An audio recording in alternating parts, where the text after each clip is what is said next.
what's the one piece of advice that you would leave them with before you left this earth? I heard this, so I will not take full credit, but it's something I believe in. I would tell them to not do it. I would say, don't do it. And the reasoning is because if a guy you don't know can talk you out of it, then you're not mentally ready for what it's going to take to achieve what you're trying to achieve. Yeah.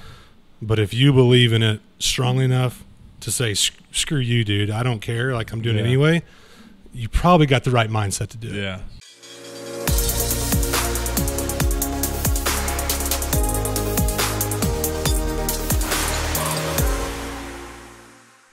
Hey guys, thanks for checking back in with us on Brewed with Hustle. We have a great guest with us today. We've got Casey back there drinking some cheap beer, I think. I don't know. We'll find out here in just a minute. He's been bragging about his cheap beer stash. Hey, brother, I'd stay in the gutter, man. You know, I mean. You guys, make sure you hit the like button down below. Hit subscribe so you don't miss out on any of these wonderful episodes. If you're checking us out on iTunes or Spotify, wherever you find your favorite podcast, make sure you hit that subscribe button. Casey, how are you, bud? Well, better if I wasn't drinking shitty beer, apparently.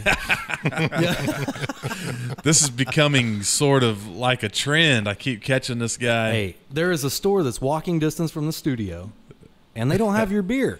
I ask them, hey, when are you guys getting Skydance? And they don't have it, so it's, you know, whatever, common variety. Which, man, today I got some Soul, you know, and it was the Clamato. There you go. Dude, that's a good beer. Well, I'll just throw in case my friend Kim Queller's watching across the highway. It's at On Cue.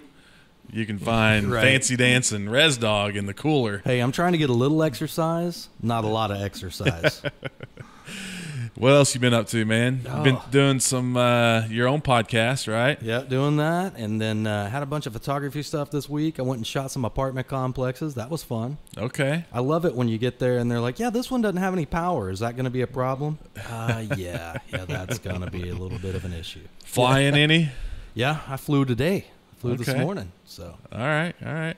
So normally this is the point in the show where we would talk a little bit of crap about our previous guest, but our previous guest is actually in the studio hanging out. So I was kind of wondering how we were going to handle this. You know, I was like, oh, this is awkward. Well, we have a great guest with us today, Bryce Thompson. As you can see behind us here, he's the owner of Cord Construction. He's also building Skydance Brewery for us. Yes, I am. Downtown Oklahoma City. He's also a part owner of the Patriarch, Edmond, and Social Capital in Oklahoma City, and 1884, the Railyard, Edmond. That's it. Yeah, so he's a true entrepreneur. He got his hands in all kinds of stuff. So, but real quick, Casey, I also want to point out, man, you know, I've been talking to a lot of people this past week, some friends and former employees that are being laid off, you know, and that's tough. Like, it's hard to hear. Yep. But, man, this is like an opportunity for a lot of people. Oh, yeah. I've seen, you know, it's like, what is that, the Rise of the Phoenix or something like that coming out of the flames. I've seen a lot of good stuff happen out of some of this battle. Yeah, man. Like, a lot of people, a lot of our guests that we've had on, people on other podcasts that I've watched, like entrepreneurs, I can't tell you how many stories started with, I got laid off from my job and I decided to do this thing that I wanted to do. And like right now, if you're listening and that's what happened to you, I would really encourage you to think about what it is you've always wanted to do, and now's that sign. You ask for a sign from God, this is it. So I just want to kind of put that out there for people. Don't get too down. I know it sucks, it's hard, but now's that opportunity to find out what it is you like to do and do that, because nothing will make you more happy. So, Bryce, how are you, man? I'm good, brother. Good? What are you drinking on? Fancy Dance, of course, right? Isn't that what everybody drinks? So, that's Casey. Yeah. I see Casey chugging that. I'm sorry. Everybody as he chugs another. Hey, this is coconut Red Bull, man. I'm okay, trying to get a little energy before we get started. Oh, see that? He has to have Red Bull in order to get through this podcast. Oh, I have to man. give him crap because he just had a birthday. We just Yeah, met it's today, so good. I'm not going to judge you too much. You did get me some pretty amazing scotch, and because I value the production of this podcast, I'm going to lay off of that a little I'm bit. going to wait. What's Bryce been up to? Oh, man. Just trying to take over the world, right? One day at a time, I guess. Total domination. Total domination. Just, cord construction's, going great. That's been really blessed. That construction industry hasn't really been affected by everything going on for the most part. I mean, a few little things here and there, but we've been really blessed with that. So we're growing and chasing work and getting things going. Of course, Skydance Brewing being one of them, which we're really excited about. So doing that, obviously having ownership in the 3 bars and restaurants has been a little bit of a different story. It's been challenging. I tell people all the time, you'll never hear me complain about that because, one, I feel like we're doing okay. It's like, is it what we wanted to be? No, but we're keeping our head above water right now, and I'm never going to complain about that. And so, so that's been a huge learning curve for me, how to navigate some things and deal with some employee issues and helping employees through this. And it's been a challenge, but it's been a really good challenge I've enjoyed in hindsight, right, to learn a lot from it. So I'm grateful for it. And then I started another company a few months ago with my dad doing a little hotshot trucking company. So he's out there driving all over the country and loving it. So I'm helping him with that a little bit, learning about that industry, which is fascinating to me. But anyway, so it's been good, man. No complaints. So. That's good, man. That's good. Well, let's kind of get back into your story here. How far back? When did you know that construction was what you wanted to do? Was this a family thing in the past, or it was definitely not a it was not a family thing. No? My granddad was a sheet metal worker back in the day, but I never have any memories of that as a child. I don't even think I knew that until after I got into construction. To be honest, I think. But I do remember when I decided to go in construction. It was the summer after my freshman year in college. I was working in construction over the summer for a small company back home in Fort Gibson. And I remember like it was yesterday, standing on a scaffold. I was running ceiling grid, and it just hit me like, I love this. I love working with my hands, and the more blue collar type industry I was really drawn to. But I also really enjoy at the end of the day when you walk away, you see what you did. It's you can touch it, and it will be there for a long time, and you can drive by it, and you can be reminded of that. And so when I went back to, I was going to OU at the time, got back to OU. My freshman year, I was an entrepreneur business major. Got back that my sophomore year and changed my major like first day. So I got a little behind because of that. So I did the old victory lap 5-year plan, but it was worth it. So changed my major and never looked back. So that's when I decided to go into construction. And then that just naturally led you into the restaurant and bar business. Exactly. Of course it did. Isn't that what everybody does? So I had a unique construction career probably. Worked for a couple different companies and moved to Fort Worth for a little while and came back home when we had our first kid. When you start missing the grandparents, need babysitters that's not 5 hours away, that'll make you move home real quick. And so got back home and was doing the construction thing, and loved it and enjoyed it. And me and a buddy just started having a conversation one day. We live in Edmond, and it's like, I'm tired of driving, all the way to 23rd Street in Oklahoma City to get a good beer, if not further, usually, right? And we're like, we need a place in Edmond, and we just didn't feel like there was one, and we were ignorant enough to say, let's do it ourselves. So Steven and I found a house, and we really wanted to put it in a house, go for a vibe that we had both seen in Texas a little bit, and so something different. And so started the process, and a big thing of mine in life is walking through open doors. Like, don't force them, don't run through them, just walk through open doors. And so as long as they're open, you're just taking slow steps, then I feel like that's the right path. And so that was one of those deals where just open doors, and just kind of fell in line. My wife would tell you, it was like, I came home and told her about the idea, and she said, "Oh yeah, great, go do it." Like, everybody talks about it, nobody will ever do it. And then she was like, and it just flowed so, not easily but quickly, that it kind of caught her off guard. She's like, "Oh, this is really happening." Well, that time she realized it was too late. We're in too deep. We can't go back. So anyway, so it was the hardest experience of my life. And I tell people all the time, I would never have done it if I'd known how hard it was. So I'm really glad I didn't know. Yeah. Never even worked in a bar, Yeah. let alone own one. I just was passionate about, I love craft beer, but even more so, I was really passionate about using craft beer to create a sense of community in our hometown that we felt like didn't have that place. Yeah. And so a lot of people told me it never worked, but I didn't listen to them. And so, yeah, that's how it started. So then the Patriarch, and that was intended to be a one-time side thing with a buddy, and we brought in some other buddies. So there's 5 of us, and never in my wildest dreams did I ever envision owning more than one, let alone one. Yeah. And so, but then social capital came up. That was an opportunity that was just too good to, it was just too good to walk away from. Yeah. And so that was a long process, but we got that up and running, and we decided to take that big leap, which is a very big leap. And so we did that. And then halfway through that one, another one comes up, and I'm just like, well, either we have a competitor 5 blocks from Patriarch, or we just own it. Like, let's just own it. Yeah. So we ended up doing 1884, which is a different vibe. But yeah, so it's happened very, I don't know, unintentionally might be the right word, but they just all felt like open doors, and so we walked through them. Yeah, so. It just seemed like you guys were just being, boom, boom, boom, real quick, 3 places, Yeah, and like I said, it definitely wasn't intentional. It wasn't like the plan by any means. But I've told some people, like, after Patriarch, it was obviously a lot of hard lessons learned, not just starting my own first business, but in an industry I don't know anything about. And converting a 112-year-old house to a commercial building is difficult, to say the least. And so there's a lot of hard, expensive lessons learned. I tell people all the time, like, I started to almost feel like I had to do another one just to apply what I'd learned, or I'd waste it all. Like, I learned all these great lessons, but if I don't do another one, I can't apply them. And so social capital is kind of that. So what are those lessons? What were some of the hard lessons that you think you learned with the Patriarch?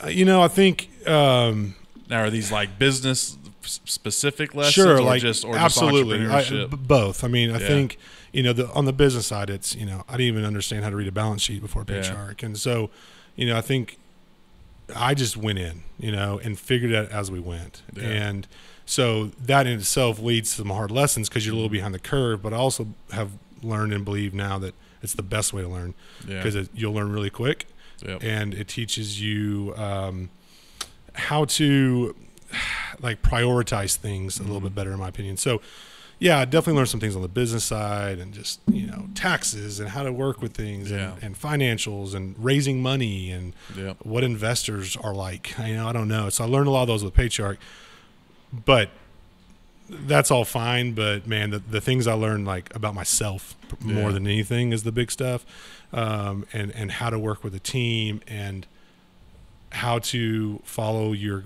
passion and vision. Like, I believe in the Patriarch so much. Like, we lived in Edmond, and we're like, man, Edmond needs a place like this. But when I talk to people, like, you're doing a craft beer bar in Edmond? Like, no, you got to go to, whatever, Midtown, or go to Plaza District or Norman. It's like, no. We're not selling craft beer. We're selling community. We're just doing it through craft beer. And so that's how we came with the name. When we did social capital, we're like, well, we got 2 locations. Like, I feel like we're supposed to have like a or, like a mother business to operate both. And so that's when we started Community Through Beer. CTB Group is what we call it. And so that's how that kind of came. So that's the owner operator of all 3 locations now. So, but that was the vision, using beer to create community. And I believed in it so much, I wasn't going to let anybody convince me that it wouldn't work in Edmond. And I learned that I was right.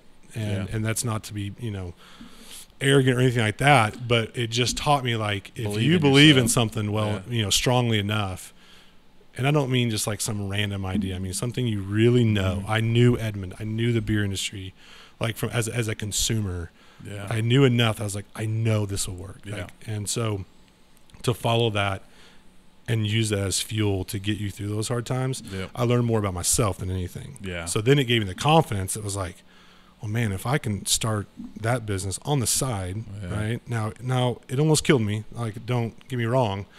I remember going like a week without seeing my kids because I'd go to work for, at 7:30. I work till 5. I go straight to Patriarch and work till midnight and go home because we bootstrapped that thing, man. This was not like raise a lot of money and pay everybody. Like, we really bootstrapped it. And so, but it really taught me what I was capable of. when I really put my mind to something. Yeah. And it built confidence in me like nothing else ever has. And so that allowed me to not just do social capital, but also in construction. And now I'm in construction and I'm talking to people about, I'm talking to a developer about doing a project. Well, now I have kind of some development experience. Like I know what it's like to create an idea from nothing. Yep. And how much work that takes, and dealing with city council and investors and all those things. So it made me better in construction. Yep. And then especially when you can go, hey, let's go get a beer and talk about this project. And I take them to my place and like, this, you own this? It's like, yeah. And it just creates a little bit of credibility. So like it just impacted my life in so many ways. Like I don't care if I ever make $1 on that place. That was never about money ever. Still isn't, never will be. And so anyway, so that's what I'd say the biggest lessons learned are just what I'm capable of and building confidence in me. It seems like a lot of people are held back by not believing in themselves, and I think back to like with Skydance, I think some of the biggest mistakes that we made with the company, like in the very early days, was me not believing in myself. So, Absolutely. Bringing on some partners in the beginning that ended up not working out because I felt like I had to have a partner, right? Because I just didn't fully believe in myself at that time. Or even like just our branding and the beers that we were brewing in the beginning, it's like we were just trying to do a little bit of everything, trying to be something for everybody, when in reality I should have believed in my idea that I had, which is we're going to be this Native American brewery that makes great IPAs.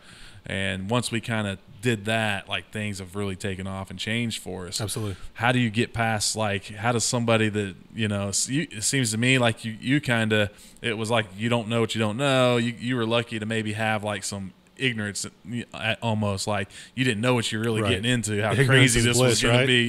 Yeah. Like, but how do you tell somebody to really believe in themselves? How does somebody find that within them to actually just take the leap? I think one of my favorite people is Micro. I love Micro. One day, like if I could have a beer with anybody on earth, I think it'd be Micro. And so dirty jobs. But his approach to like work, right? And like it takes work, and not just. And sometimes that's getting your hands dirty, like physical work, right? And the beauty in that blue collar life, which is what drew me to construction, right? And so he always says, don't follow your passion. Like you find something that you can be good at and that can provide for your family and that you can enjoy, and your passion will follow you. And so like I think I think confidence is like the biggest thing in business. Like that's like my number one thing. And that's not something you just wake up one day and have. That's not something you can be taught.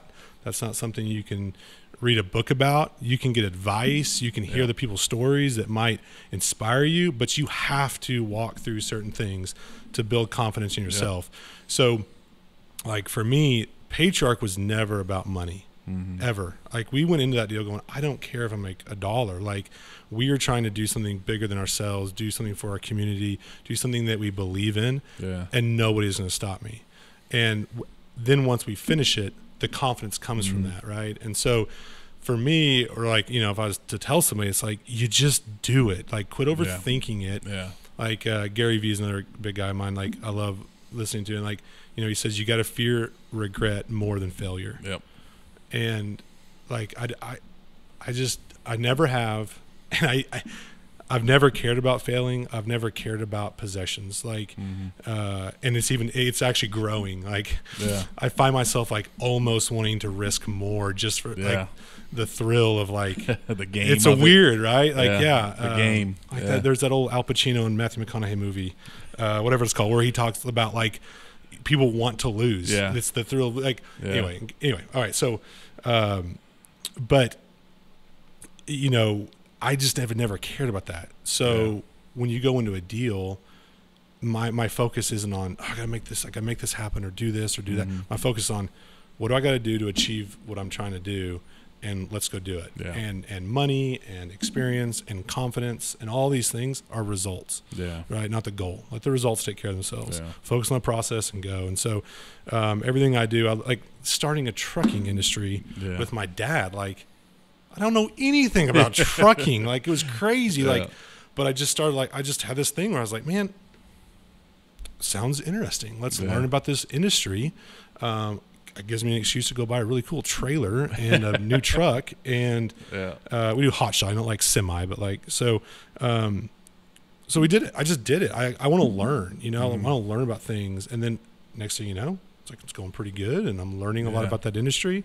And it just feeds that confidence more of like, okay, if I can start a business, you know, in an industry I don't know anything about, which by the way is like the most regulated industry I've ever seen in my life, which I did not know that going in. But to me, that's how you build confidence. Like, to try to land this plane a little bit, like, you just do it and don't worry about the results. Let that take care of themselves. And if you fail, great. Like, who cares? Move on. Like, what's the worst thing that could happen if cord fails? Like, cord's my bread. Cord's what pays my bills, right? Everything else is side projects or fun or I enjoy or passion or whatever. Like, cord pays my bills, right? But like, even going on my own with cord a year and a half ago, like, what's the worst that can happen? I was talking to an architect about that the other day. He was thinking about like hiring on his first employee and trying to grow, but he's nervous.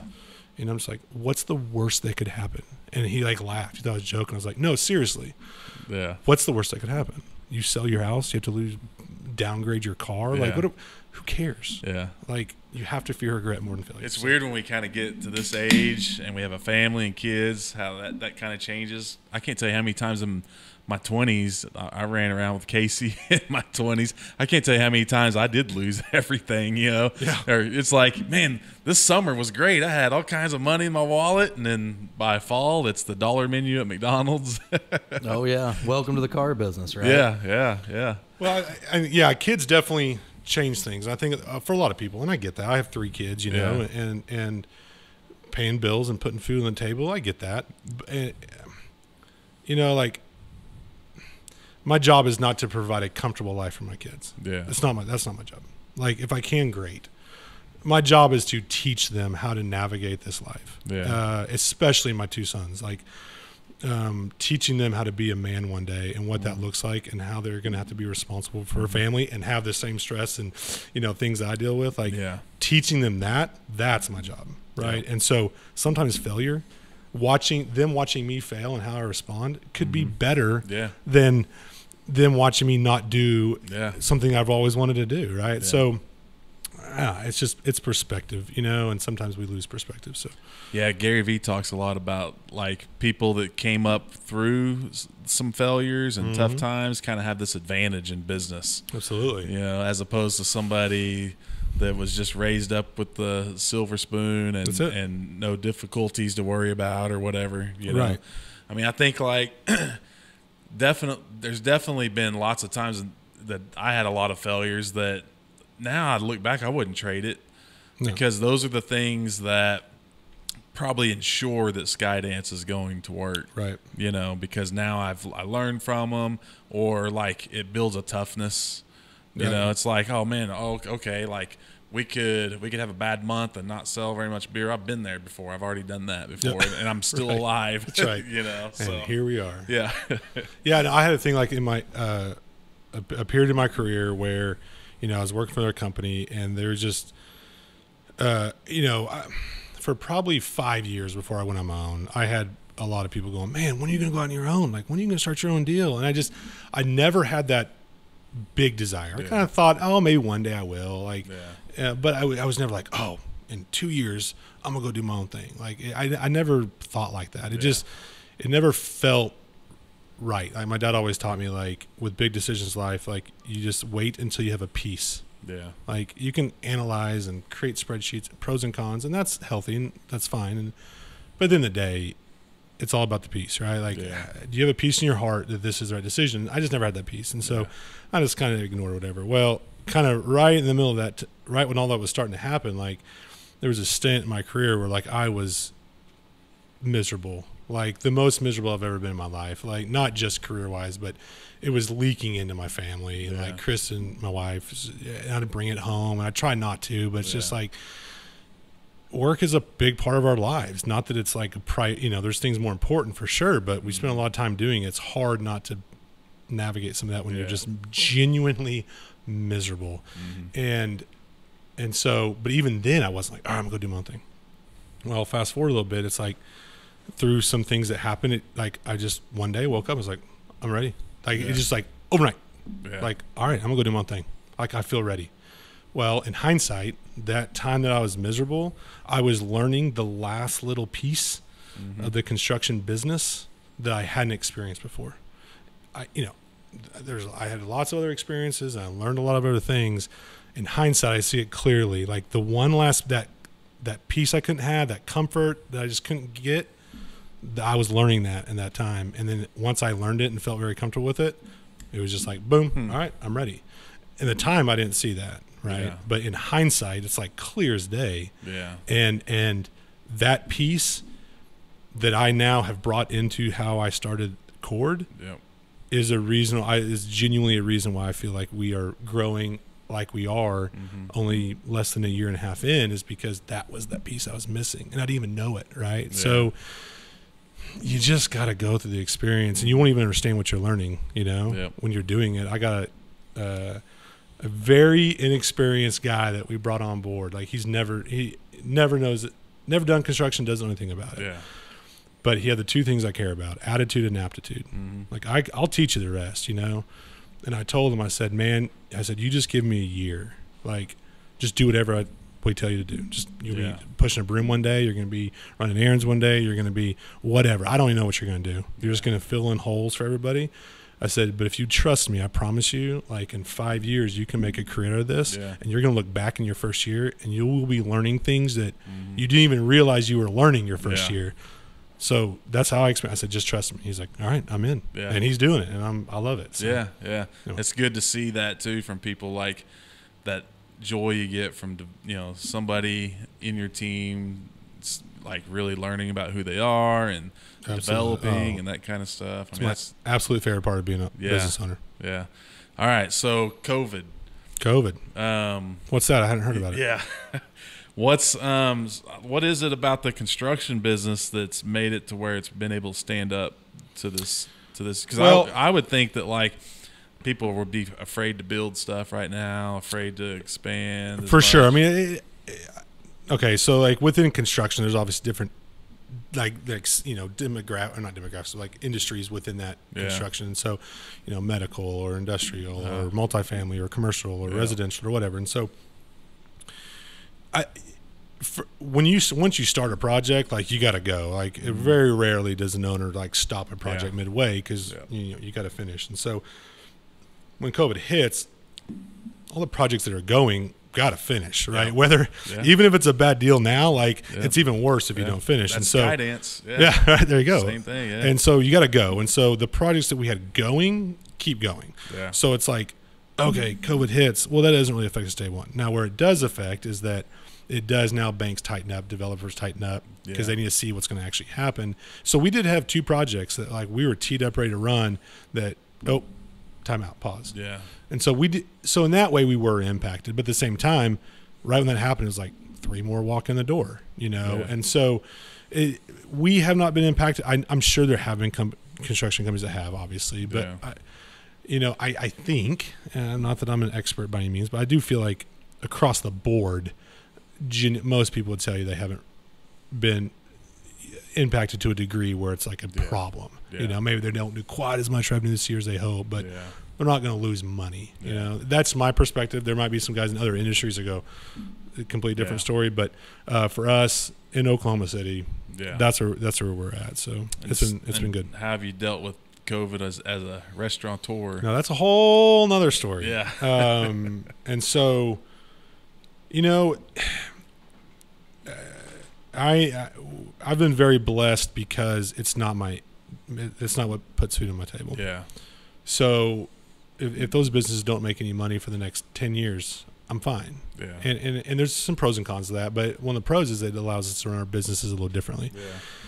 And make different financial decisions. So when all this hit and we got shut down, we're trying to navigate, oh my God, what do we do? Now, without the PPP money, there's no way we would have made it. Yeah. So let's be clear about that. I think any restaurant could tell you that. So So we get that. That helps us navigate through that time, keep people, that want to work, keep them going, keep them paid, get reopened. And then, when we reopened, to us, that was kind of like, all right, not that it was the finish line, because we knew it's not like you're going to reopen and be the exact same as you were before, but like at least it's something, right? Like, okay, all right, we can take a deep breath. In reality, it was worse. In hindsight, opening was harder than closing. And not, we could not just here and talk about politics or all, or social opinions, but what I learned is, especially social capital, more than anything, is that was the hardest part, because no matter what you do, there's going to be people that hate you for it. And they're not just going to like think about it and just like not buy a beer anymore. They're going to actively do things to try to hurt your business and accuse you of things. And it was really hard. Like Vona was with me through that a little bit. And so that was the hardest part for me, like personally. Like I went to some dark places. Like I've never had people accuse me of like not caring about people. It's like, everything I do revolves around like other people, I feel like. And it's like, so that was really hard. And that's been the hardest part for us. Well, and especially for me, like, is more navigating the people side of this whole thing than the business side. The business side is okay. We're keeping our head above water. We'll get through it. The people side, I've learned so much about, and not just that, but like employees. We had about 70 employees across all three places when we had to shut down. And like, I remember when that happened, I was a wreck at home. I felt responsibility for these 70 people. Like, I've got to help them like find jobs. So like, we're calling grocery stores and we're calling things like those industries that are busier than they've ever been now, right? Because of COVID, grocery stores is one. And so like, we worked really hard to try to help employees. 70% of them didn't care. 70% of them didn't care, didn't want to work, and was actually, at the end of the day, probably didn't want us to do that because they wanted unemployment.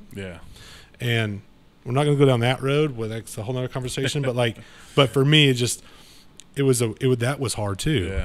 Like, and then we reopened and learning through that, and I learned real quick that was the first time I've had people actively like borderline hate me, like a few. I know it's a very small majority, but like as an owner, not like me personally, but like as an owner, they blame me for things, and so I learned, that taught me how to kind of have a thick skin, and that no matter what you do, there's gonna be people that hate you for it, and all I can do is do what I know is right, worry about the people that know me that I'm responsible for, and that's a result, and I can't control that, so let it go.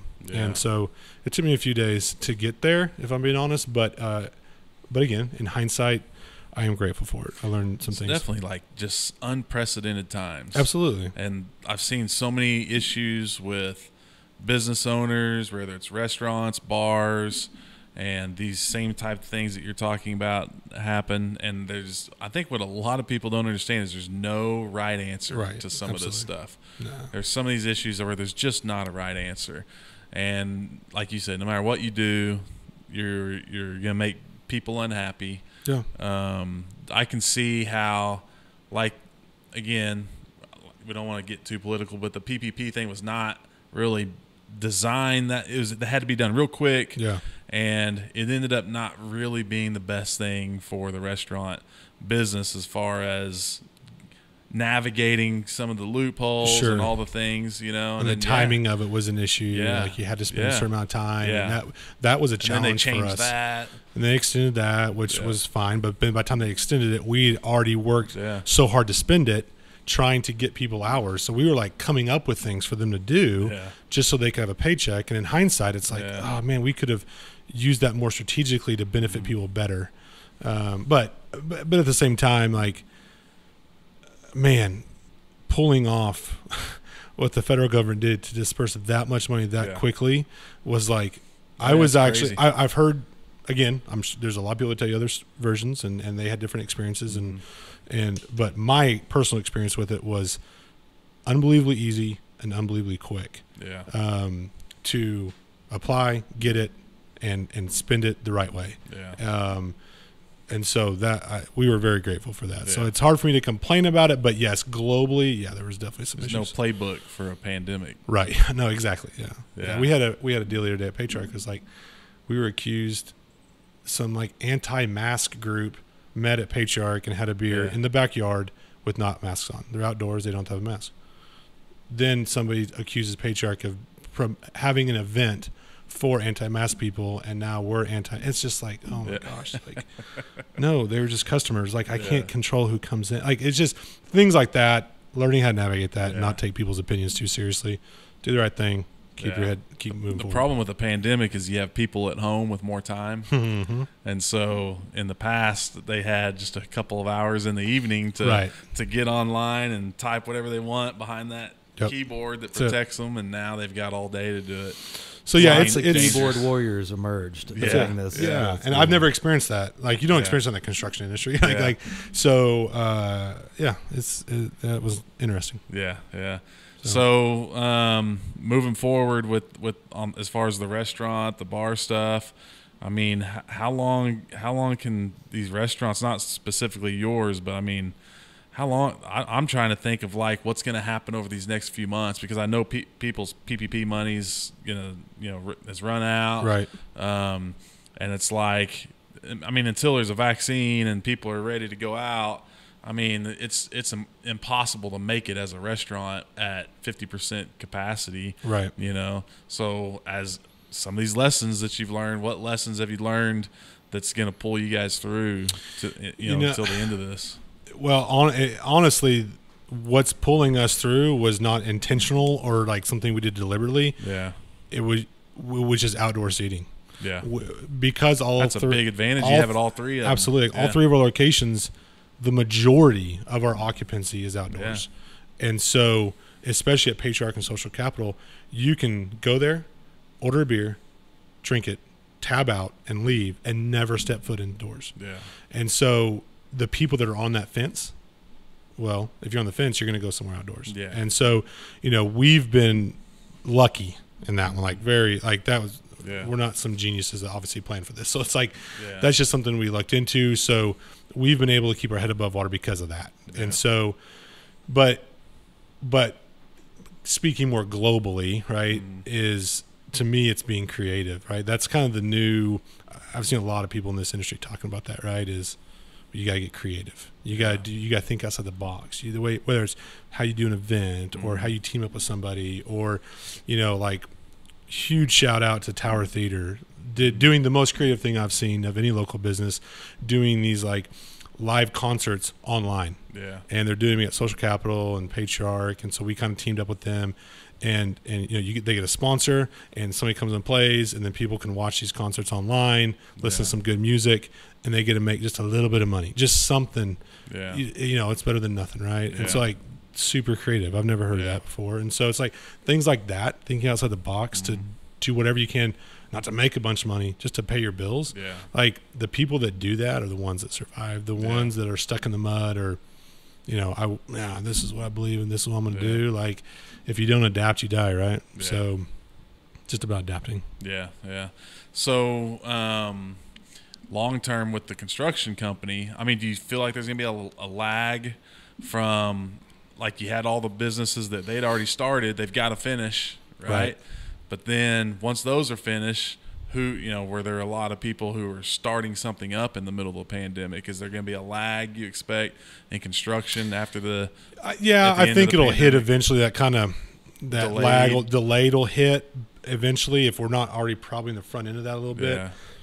But again, my opinion in my little construction world, but I don't think it'll be that bad. Yeah. I mean, what I'm seeing, and the new opportunities coming through our door, like, if anything, it's picking up. Yeah. And so I don't anticipate one for us. Yeah. Again, so I feel extremely blessed for that. But,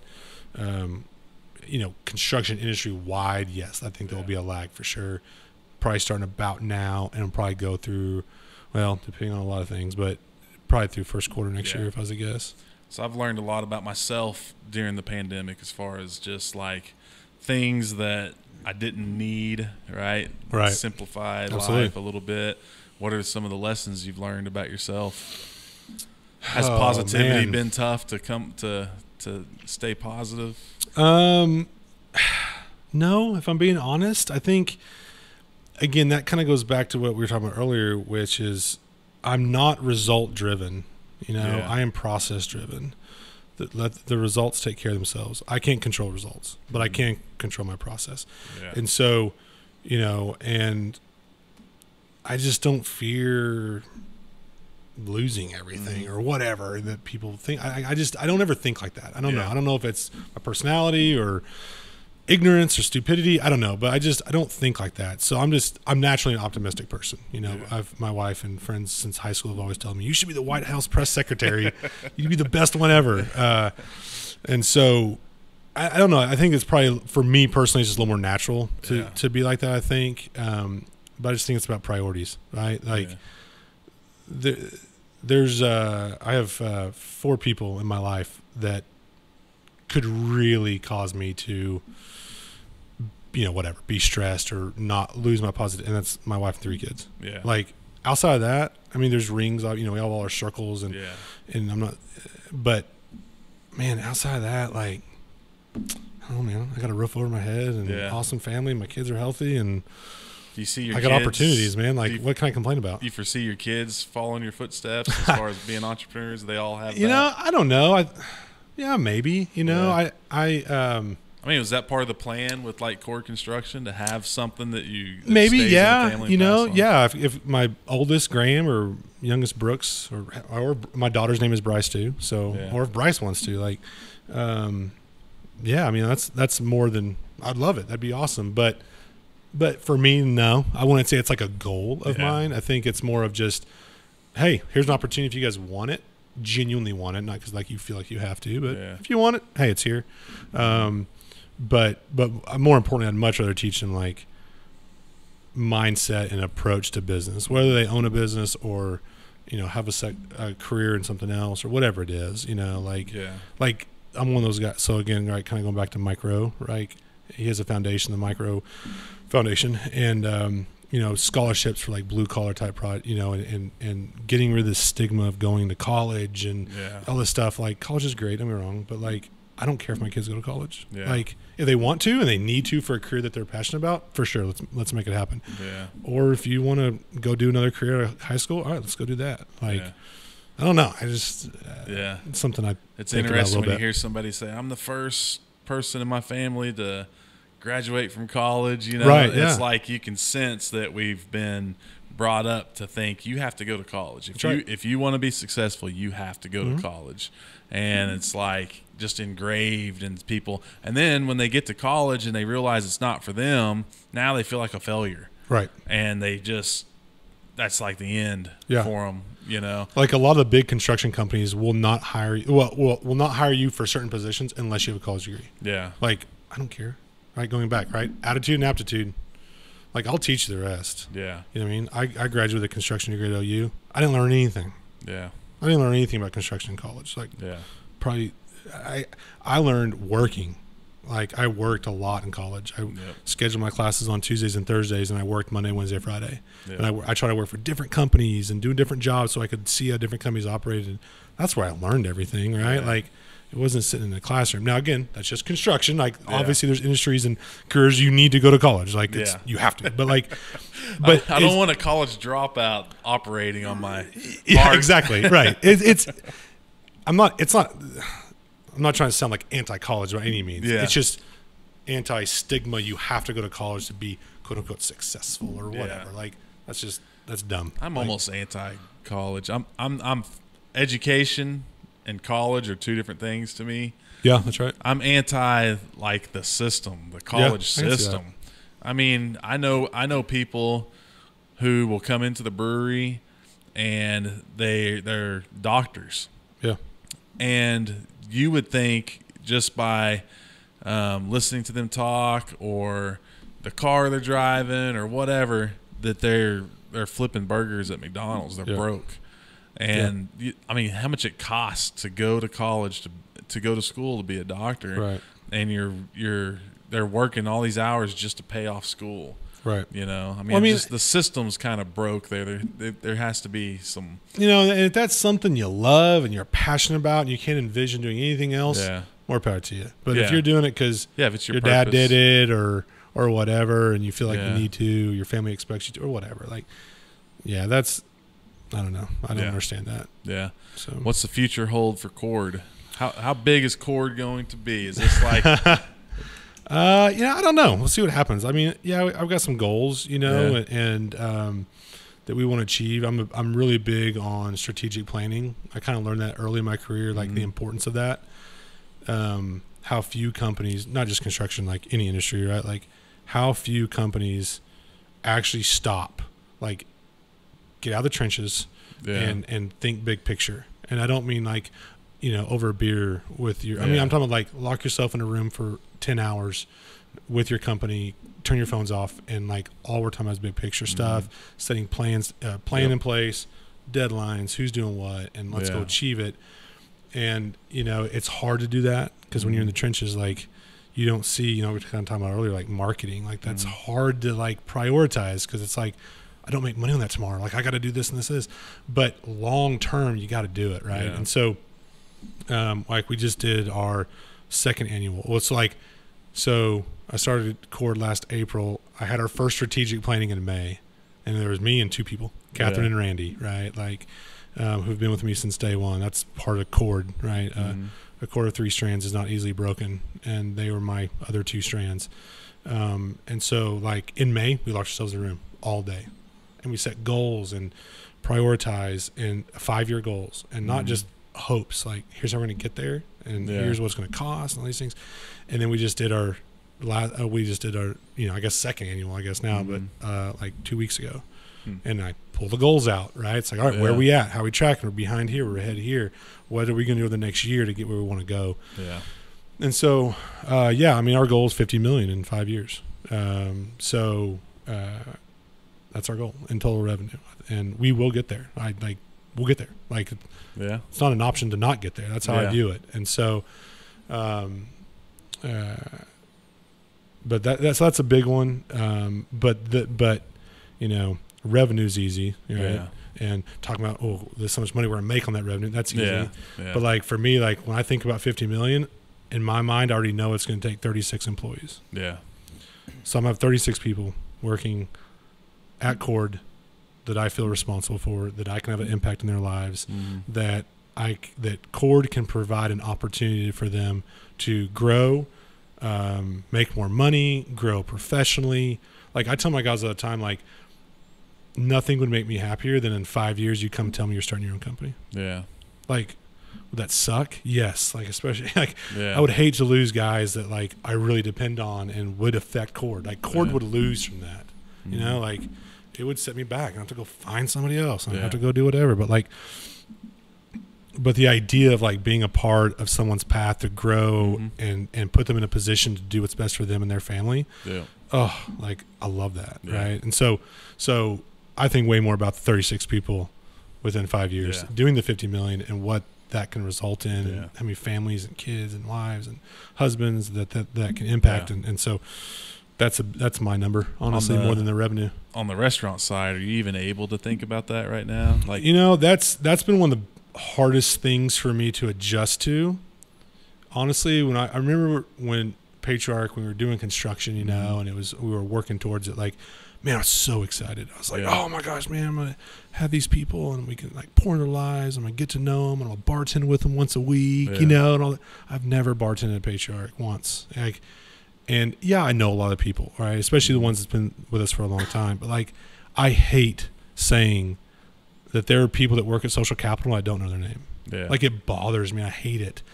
And, like at the beginning I was like, I'm going to do this. I can't do this. Like, I'm going to go down there and make sure I know everybody, blah, blah, blah. And I learned that like, I just can't do it. As much as I want to, I can't, because in order for me to do that, I'm going to have to sacrifice time with my wife and kids. I'm going to sacrifice time with the people at Cord. And those are my priorities. Like, I want to do more, and I do some things with the people like at our locations, and I definitely know a lot of them, but like, but I can't. I only have so much time, and I have to be able to manage that properly. If I try to do that now with 70 employees at 3 locations, like I'm neglecting the people that I'm really called and feel responsible for the most. So I do the best I can, and able to do some things when I can. But I've had to adjust that mindset a little bit, and it's been hard. Yeah. It's been a hard adjustment, if I'm being honest. Yeah. So, dude, what about the family? Do you feel like you're able to do the things at home that you need to be able to do when you have 4 businesses and one of them is about to be a $50 million business? So that's something that people ask me about a lot, right? Yeah. And I do a lot of hard self-reflecting on that. Mm-hmm. Am I letting my own personal ambitions negatively affect like my family, which is like my priority, right? And like, or affect relationships with people, or affect my ability to like make sure I call my mom once a week or whatever, right? Yeah. And so it's like I've done a lot of reflecting on that, and here's where I've landed. And I will really try not to talk about this for 3 hours because I really could. This is a really big passion of mine. Yeah. I didn't expect to talk about this, but like the other day you said something like, once you say something out loud, you got to do it. Yeah. Right? All right. So I'll do that because I think like 3 people on earth know about this. I'm going to write a book. And this book is about this idea that I've really settled in on, which is there's no such thing as busy. Mm-hmm. I don't believe in busy. I don't say it anymore. I slip every once in a while because it's such a habit in our society. Yeah. But like, if you ask me how I'm doing, I will do everything in my power not to say busy. And it's taken me some time to adjust to that and take that word out of my vocabulary because I think busy is an emotion. It's not reality. Yeah. And if it's an emotion, that means I can control it. And if you really stop and think about a week or a month or whatever however you want to break it down, like there's actually a lot of time that you can do a lot of things. Like, I don't play golf on the weekends. I don't have my buddies poker night every Tuesday or whatever. Like, I work, I do side companies, and I spend time with my family. Yeah. And sure, every once in a while I go, whatever. But, and some people think I'm crazy. Some people think I'm a workaholic or whatever. But like, no. Like, I would rather start a hotshot trucking company in an industry I don't know anything about and learn than play golf every Saturday. Yeah. Like that's just where I'm at. Yeah. And so I've really worked in like the last 6 months to switch my mindset, right? To I'm not busy. There's people that are doing more and accomplishing more and staying balanced, right? Yeah. Better than I am. And so who am I to say, I'm really busy. Like I've worked really hard to do that. So I've got a lot going on, and I've got 3 things I'm working on right now, if I'm being honest. Like new opportunities this year that I think are going to happen, and maybe they don't, maybe they do. But to me, it's like really shifting that mindset, and realizing, kind of touching back on what we talked about the Patriarch, building my confidence in what I'm actually capable of doing. And when you push yourself and you quit watching 4 TV shows every week, you quit playing golf on Saturdays, you quit on all this stuff. Now, if you want to do that, go do it. I'm not saying this is for everybody. I'm just saying for me, I don't care about this stuff right now, right? Like one of my goals is I call it 20 by 40. I want to have 20 sources of income by the time I'm 40. I'm 35. I have 7. So now that could be $50 a month. I don't care what it is. It's not about the money. It's about learning and opportunities and which makes me better, right? And so that's a goal of mine that I get excited about, that I'm pursuing, and that as these opportunities come, it creates more opportunities, or I learn something over here in this thing that I can apply to here, and now I'm starting to see how things can come together and benefit all the things I'm doing, which gets me really excited. I got a deal, a little thing right now. It's not a big deal. It's not like I'm making a lot of money or anything. It's just like a little thing where it's like literally I'll have 3 businesses that are involved in it. Like that's just cool. Like I love that. And so anyway, I can't even quite remember your question, but that's my mindset. So that's how I'm kind of able to, that's how my approach to managing different businesses but make no mistake, court is 90% of my time. You don't worry about burnout? I don't because I love it. Yeah. Again, I'm not doing this with oh, so I can make X amount of dollars per year, or so I can retire at 50 or no, I'm doing it because I just enjoy it. Like, when you're working at Cord, that's your golf. Yeah, absolutely. And like in the people side of things, right? Like I just love it. Like that's my hobby. My hobby is entrepreneurship, I think. You know, and like I think that's part of being an entrepreneur is like you enjoy it more. It's not so you can achieve this. Everybody's got goals. Yeah, I mean, sure, but it's not my ultimate goal. Yeah. That's it's a result. It'll take care of itself. I don't know. I get fired up talking about like just businesses and management and strategic planning. Like I love it. So what's the one business that you have not started, not involved in at all, that you wish you had? Like an industry? What industry? Man, what's the? That's a really good question. The next one. I don't know. Like I don't know. I don't think I've ever thought about that. I think if you're drawing blanks, I've got a few ideas. There you go. Come on. I have people every once in a while, you know, they're like, man, I got this idea. Yeah. And I'm like, let's hear it. I'm in. Before I even say it, I'm like, I'm in. You know? But, you know, I don't know. That's a good question. There are some people that I would be in before they ever told me that because of them, because of who they are. Yeah. Like, you know, Shark Tank, you know, I'm sure everybody watches that, especially, you know, if you're an entrepreneur-minded person. So, like, I remember I was watching it one time and, like, this guy, some business, and Mark Cuban's, like, wanting to invest. And they're haggling over, like, 10% ownership. And I'm just sitting there going, I would give Mark Cuban any percentage of any business I have. Yeah. And it's like, because I don't care.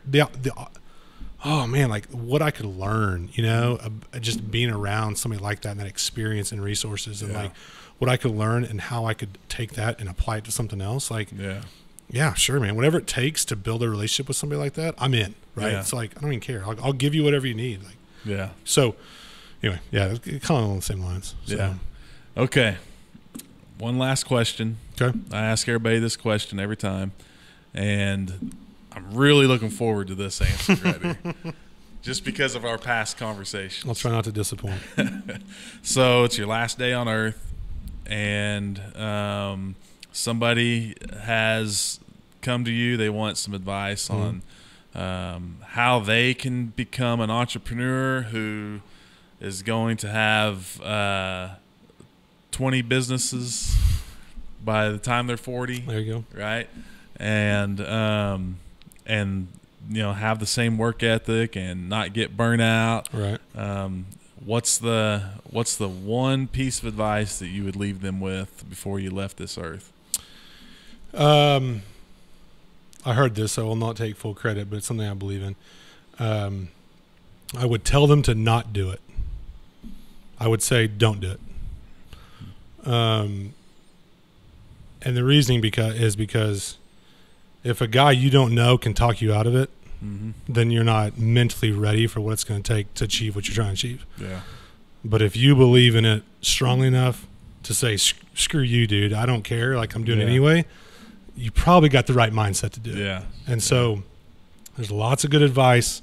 There's lots of things you can do, and you'll learn those. Yeah. But to me, it's about having the right mindset, and that's what I had at Patriarch, and that's where I learned that, like, if you believe in it strong enough, like, if I can talk you out of it, then you're not, you won't make it anyway. Who gave you the biggest piece of advice that you ever took?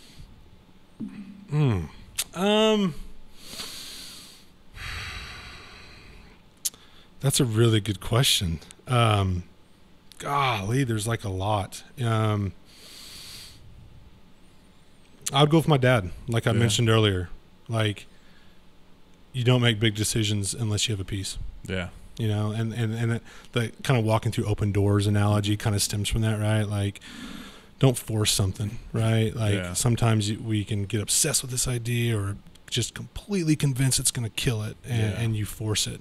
Yeah. And you make a bad decision or you go into something not without the right heart and the right mindset. Like, so, yeah, I'd say do not make big decisions unless you have a peace. And that might take years. Yeah. So see what happens. Well, cool, man. I appreciate it. Yeah. No, this was fun, man. Casey got an elevator pitch over there. This guy's looking for 13 more companies. Bring 'em on. More companies, man. Let's get a few more beers. Let's get it going. I got about 7, and we can add another 7 to that. I'm pretty good on So my he can toes. double you up right overnight. I will only listen to them if you're drinking good beer. Oh, okay. Well, we're gonna have to switch cans over here. That's right. No, man, I kind of like the last part. He said, if he can, if somebody can talk you out of doing it, then you shouldn't be doing it. Yeah. So I should be amazing by now because I've been telling people screw you for years. That's right. So That's it. that gave me a lot of insight. That was one of the best things I've heard on any of these shows that we've ever done. Yeah. Absolutely. That's awesome. I'm good. And you just said that with a previous guest sitting right over here. I know. Hey, she did well too, and watch the show. I mean, there were lots of compliments given at that point. Yeah. All right, man. She owns a marketing company and not a website. Yeah. I mean, it just blows my mind, and she's killing it. That's it. I appreciate you coming on, man. I appreciate you. We've buddy. been trying to set this up for a little while. I'm glad That's we right. finally got it. That's right. Got it set up. I enjoyed so it. Cheers, Hey, man. cheers, I bud. appreciate it. And thanks, guys, for watching on YouTube, listening on Apple Podcasts, Spotify, wherever it is you're catching all your favorite podcasts. Tell your friends about it. Hit the like button. Hit subscribe. Cheers.